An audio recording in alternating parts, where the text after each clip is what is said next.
Well, good afternoon and welcome to this initial webinar on Maestro 11. My name is Quentin McDonald and I'm the Product Manager for Maestro. This series of webinars is designed to each week highlight a particular area of our new version of Maestro, which is currently in beta. And we're going to provide a demonstration of some of the tools that relate to that area. This first session, however, is an introduction to all of Maestro 11 to give some background to how it got started and why we did this process, and to give an overview of all the major features of Maestro 11. We're all very excited about Maestro 11. We think it's going to be a great step forward for usability within Schrodinger tools, and let me get started straight away on saying a little bit of the history. First of all, here's a first glimpse of Maestro 11. So some of you may have seen this already if you've tried out the beta, but for those who haven't, you can see that it's quite different in appearance to Maestro. But please be assured that we feel that existing Maestro users will very quickly adapt to not only the way that Maestro 11 looks, but also the way it works. So let me start with a little bit of history. Maestro 11 is a major release of Maestro, and we believe it's needed to address some critical usability issues. Over the years, Maestro grew very organically. It's a fairly old program. It was conceived nearly 20 years ago, and it's been under active development for the last 15. And for a long time, we focused on supporting the scientific tools within Schrodinger, which of course is our highest priority. But in the recent years, we've realized that the usability of the software is very important as well. And so we've taken this opportunity to redesign the main window and the core visualization tools, as well as to modernize the appearance and the behavior.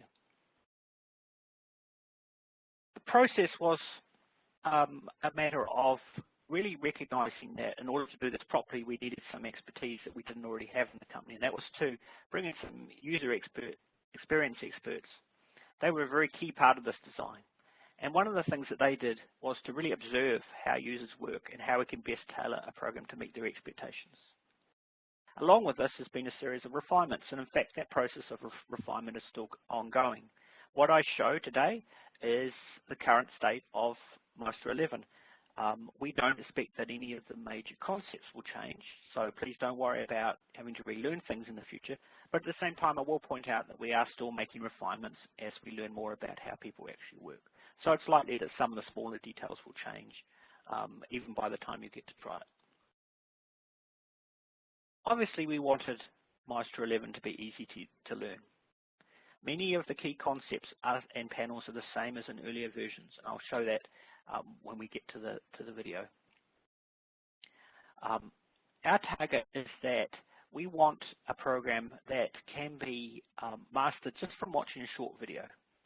We don't think that people should have to, read screeds of documentation or anything like that.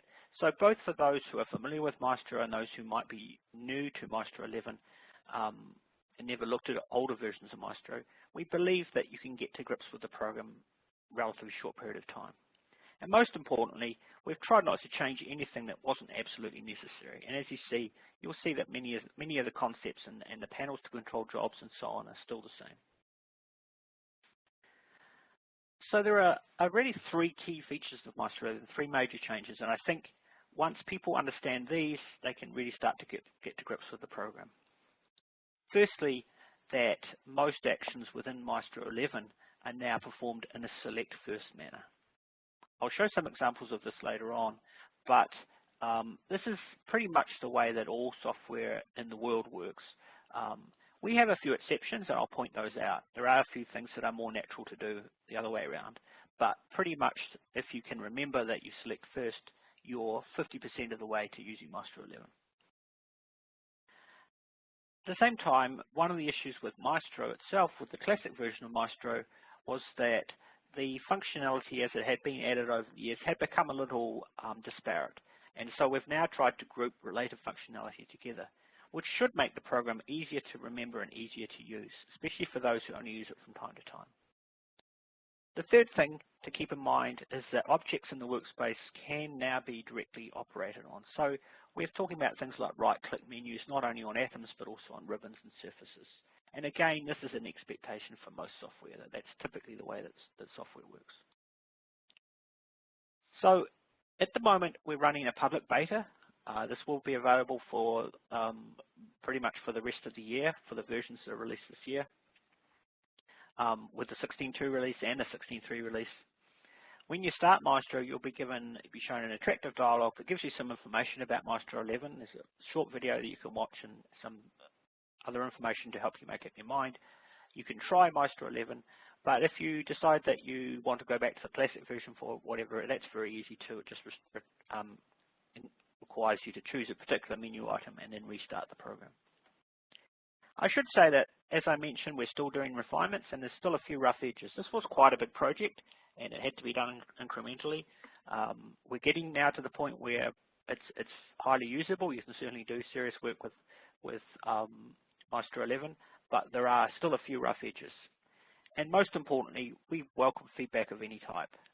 Whether you like it, whether you understand it, whether you don't, we certainly want to hear about these things because, as I said earlier, a real key part of the process was to hear from users and to be able to understand what their concerns and their needs are. So with that in mind, let me just go ahead and share a short video, and I'll narrate this video as it goes. So this is a short video that shows some of the major features of Maestro 11. So the first thing I'm going to talk about are banners. And banners are a key part of Maestro 11. And you see here, what we've done is we're just going to import a PDB file from the standard PDB database protein structure file. So this looks exactly the same as it did in previous versions. But what's different is that once we've done it, you see that actually we now have a banner. And the banners appear typically in the top part of the workspace. They're not covering the structure usually. And they're fairly unobtrusive. They are simply, they fall into two categories. These ones are really just for your information, but they do provide some useful hints from time to time. For example, you see the word prepare, which is underlined to indicate that it's a link. So this, if I click on that, then once you get to the prepare, it'll take you to the protein preparation wizard. There's another class of banners which we don't use as much, but you will see from time to time. And this is for when we have to go into a modal state. For example, if you want to pick distances to measure. In this case, although in theory we could do it by selecting the atoms first, it's not quite as natural. And so this was one of the situations where we retained a mode. And in order to indicate that we are in a mode and we're no longer just selecting atoms for general purposes, we're now selecting for a specific purpose, this banner comes up. So you can see it's set to distances. If we click the atoms, then basically we will measure a distance. And this is just as it worked in previous versions of Maestro. In this case, you notice that the banner had both an OK and an escape and a cancel. You could cancel to remove the measurements or OK to keep them there. One of the really exciting features of Maestro 11 is again something that you may see in other pieces of software, and we think it's a very useful part of Maestro 11. This is the ability to know what you're going to pick before you actually pick it, or know what you're going to select before you actually make a selection. This is probably better shown than described. Keep advancing the video. You can see that as the mouse moves over the atoms, they highlight in a subtle sort of way. So this indicates which atom we're going to pick, or in this case, this is changed to residue mode, which residue is going to be picked. This is a very useful tool for crowded workspaces because it helps to avoid those problems where you pick something you didn't intend to. Before you actually click the mouse, you can see a little preview of what's going to be selected. So I mentioned that Maestro 11 has been it has key focus on select first, and because of that and recognizing that, we have the selection tools, the tools that allow you to create and manage selections, have been given prominence. In fact, the major toolbar that you see when you start up Maestro 11 is all to do with atom selection. So let's have a look at some of these selection tools. You can see right at the top, selection is given a nice big arrow. All of these are the selection tools. We can see we're in selection mode because the arrow is blue, and when we start picking, we get the standard selection markers. We can do things like accumulate our picks. For example, now we're in picking addition mode. We can see that basically as we click around, we get more atoms selected as we can also have a subtractive mode that takes atoms away. Just a couple of comments about those picking modes. We also have keyboard shortcuts. For example, you can shift click to add atoms to the selection. What the video's gone on to show is that we also still have picking levels. For example, you can pick at atoms, residues, and chains. And there's also various shortcuts for that as well. But you can see now we're in the residue R mode, the cursor's changed, everything we pick is a residue, at least a residue level. And it's the same for molecules. It's also the same for chains and entries. We have a number of quick selection items. For example, in recognition that people often select the protein, the ligand, or the solvent, we have the P-LS buttons, which are ways to quickly select those objects. And then we have a drop-down menu that has a whole lot of other common objects, for example, the binding site in a protein-ligand complex. You can quickly select all atoms. You can select only the displayed atoms. You can unselect everything. We also have a number of other selection items. For example, you can just recall your previous selection. And this is useful as a type of undo, or if you've got a complicated selection that you spent some time doing and you want to repeat. So if you hit previous, it just brings back the previously selected atoms. You can expand those. For example, if you want to go out a radius, a certain number of angstroms, and you can very usefully invert the selection. Often it's easier to pick what you don't want. And we still have, for those advanced users, if you want to build up an arbitrary expression of arbitrary complexity to select atoms, then we have this atom selection dialog, which is just the same as it was in previous versions. Now, during operations in the workspace, fitting is quite important. And one of the things that we recognized in Maestro was that there are situations where you want the workspace to fit to its contents and situations where you don't. And it's very hard to detect those automatically. So one of the things we've done is we've put the control about whether that happens right there in the workspace. So that's what the auto button does. There are times, say, for example, when you're stepping through a series of dot poses when you may not want the point of reference to move. But there are other times when you're bringing in disparate or very diverse structures where you will most definitely want to be fitting to screen. So you can click the auto button on and off. We have a number of controls to be able to fit, say, the entire contents of the workspace. And you can see now that as we changed entries, the workspace was fit. We also have control for fitting to the ligand, so that's being able to fit to the workspace, everything, to the selection, and to the ligand. Now, selection is really important, but once we have a selection, it's also very important to be able to do something with it. And so right up there by the selection toolbar is the style toolbox. This contains, in a very compact way, a lot of different controls which allow you to operate on the currently selected atoms. Let's have a look at some of them now. So, for example, we can hide and display and undisplay atoms. This simply hides them from your view. We can change the representation. We can change the color scheme of the selected atoms. We can add labels. And we can create a surface around the selected atoms. So again, this emphasizes how useful the idea of selecting is. Once you've done a selection, the style toolbox is really the go-to place for controlling everything, pretty much everything about the way the atoms are represented within the structure. Now, there will be times, however, where you won't necessarily want to manually control the styles of a particular situation. So we have a number of preset styles. Let's have a look at those. So the presets basically allow you to define a, well, first of all, let's look at these ones. We took a number of the styles that you see here from PyMol.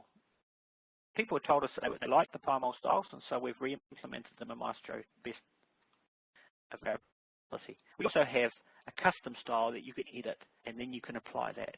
So for example, if you always like to see the ligand in ball and stick, you can make sure that the ligand will appear in ball and stick, and with a single click apply that. Now, structure building is an important part of structure building and modification is an important part of Maestro 11, and we've given it a button right up there on the top of the box.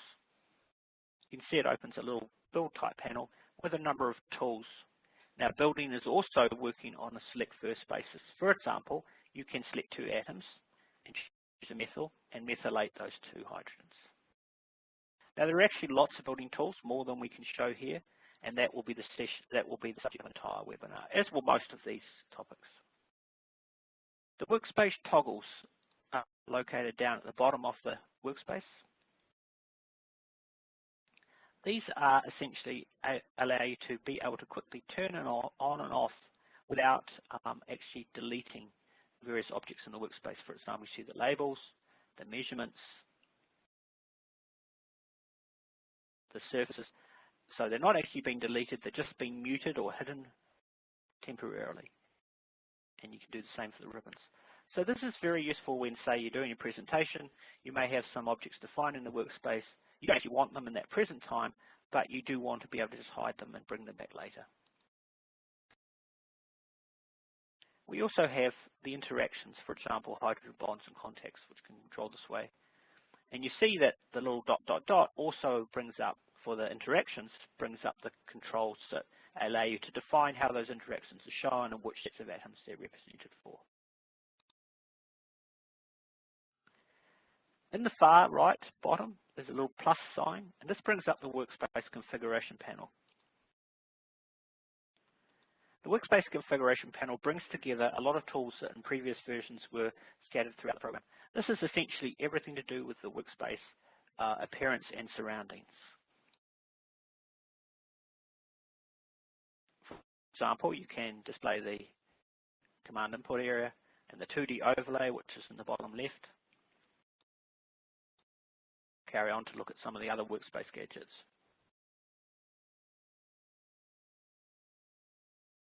So the 2D overlay, you would have seen as we've been going through structures that the currently defined ligand or small molecule within the workspace is represented in 2 dimensions down here using a conventional chemical representation. The status bar is below the workspace, and it has the same information that we had in previous versions, or pretty much the same information, but it's been designed to be much more readable and much more user-friendly. So for example, at the moment you can see the status bar because we are hovering over a particular atom. It's showing information about that particular atom. In this case, it's a nitrogen, it's atom 1415, and it's from an asparagine, chain A. That's the sort of information you see when you're hovering over an atom. When you're not hovering over an atom, you will see that the status bar shows some information about the total number of atoms and the number selected. Now, we saw before some examples where we were doing arbitrary selections within the workspace. We recognize that there are times when you'll know a little bit about the structure and the way it's organized, and because we tend to think of proteins in particular as having a hierarchical structure, we've developed a new tool for Maestro 11 called the structure hierarchy. Let's have a look at that now. This is on the left-hand side of the program, underneath the entry list. You can see that as we go through it, we can expand the hierarchy, first to show everything that's in the workspace, and then for the current entry, and then see the ligands, the chains, and surfaces in the entry. And we can do all sorts of things. One of the nice things about the structure hierarchy is that we can go directly to the style toolbox and operate on that item in the structure hierarchy. So for example, if you know a particular residue that you want to operate on, or you have several ligands in the workspace and you want to operate on one of them alone, then you can do it through the structure hierarchy relatively easily.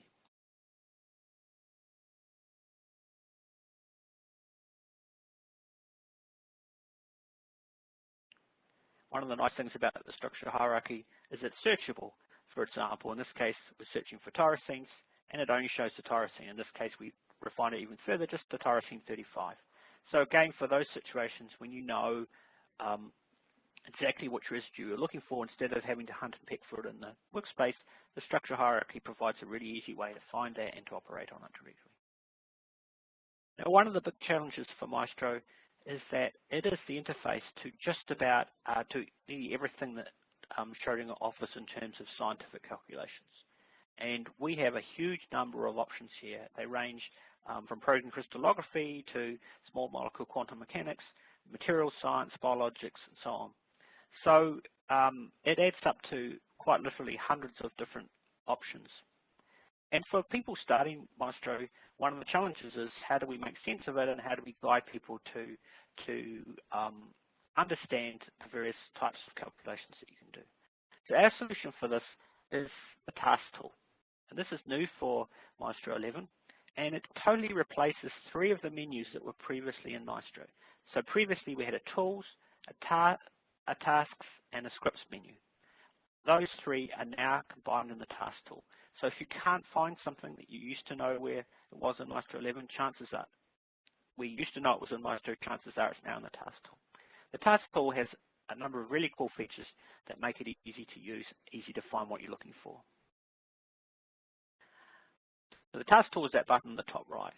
So the first thing you notice is that we have a number of things that are shown as in this area, which are your recently accessed tasks.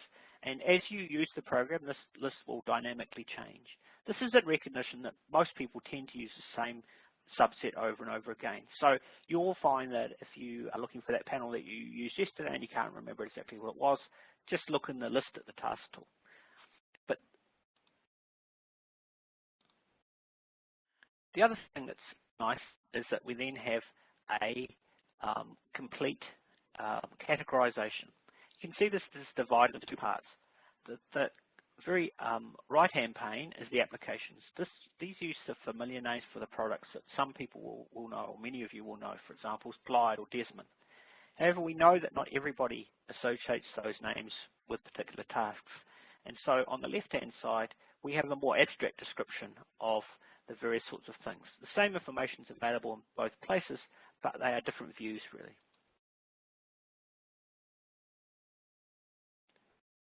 So these are the applications, and these are the tasks. And if we look at an example, we look at docking, we can see that there are various tasks within docking. And these, of course, use Glide, but we're not using the Glide name in this particular instance. What this has allowed us to do is bring together all the tools that are related to docking. In previous versions of Maestro, some of them were under the scripts menu and some of them were buried in the applications or task menu. And so now we hope that if you have a task in mind, you will find all the tools that we offer.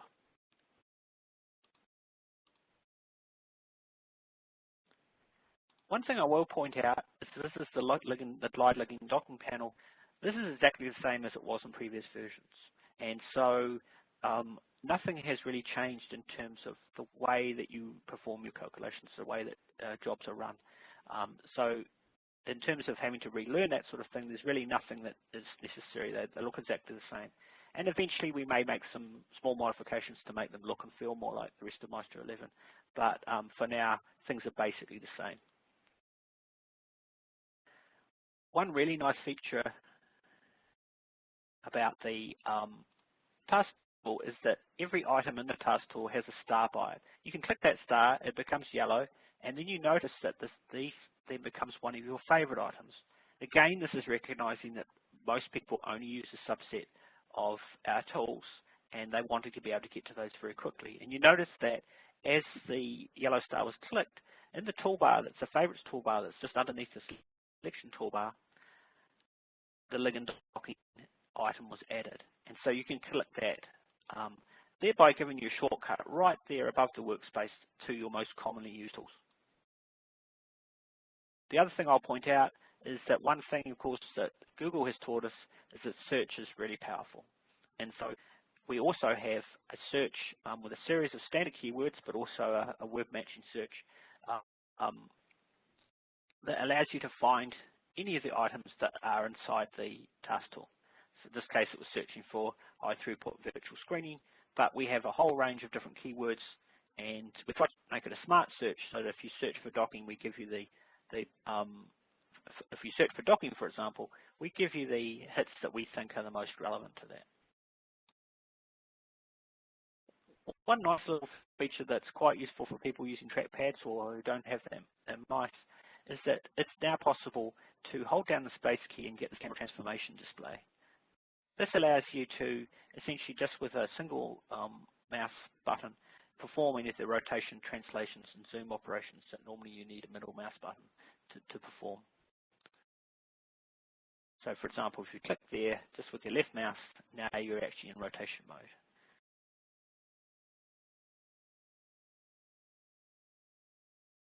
And the same for translation. There's no special mouse actions involved while this is up, as long as the space key is held down to keep this button, keep this panel up.